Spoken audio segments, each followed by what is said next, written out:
The average of x1, x2, x3, x4 மொத்தம் 4 is 16.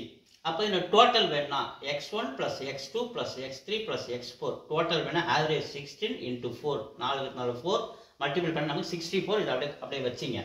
half the அப்படின்னும் போது அடுத்த ஸ்டெப் 1/2 halfனா பாதி 1/2 எதில் பாதி the sum of x2 x3 x4 அதான் ஆட் பண்ணுறோம் x2 plus x3 plus x4 is 23 நமக்கு கொஸ்டினில் கொடுத்துருக்காங்க. நமக்கு என்ன வேணும் x2 plus x3 plus x4 வேணும்னா இந்த பக்கம் 23 இருக்குது இங்கே டிவைட் பண்ணுறது அந்த பக்கம் போய் மல்டிப்ளை பண்ணி என்னவா மாறுறது 46 நமக்கு மாறாது. நமக்கு என்ன தேவை x2 plus x3 plus x4 value 46 இதை அப்படியே கொண்டு போய் இதில் சப்மிட் பண்ணுங்க. இதில் சப்மிட் பண்ணுங்க x1 சப்மிட் பண்ணால் 46 அப்போ x1 வேணும்னா x1 plus 46 is equal to இந்த வேல்யூ 64 நமக்கு கிடைக்குது இல்லையா இந்த வேல்யூல கொண்டு போய் இந்த 46 சப்மிட் பண்றேன். அப்போ x1 வேணும்னா 64 இந்த பக்கம் அந்தால போச்சுன்னா 46 மைனஸ் மாறுறது. அப்போ x1 வேல்யூ 18.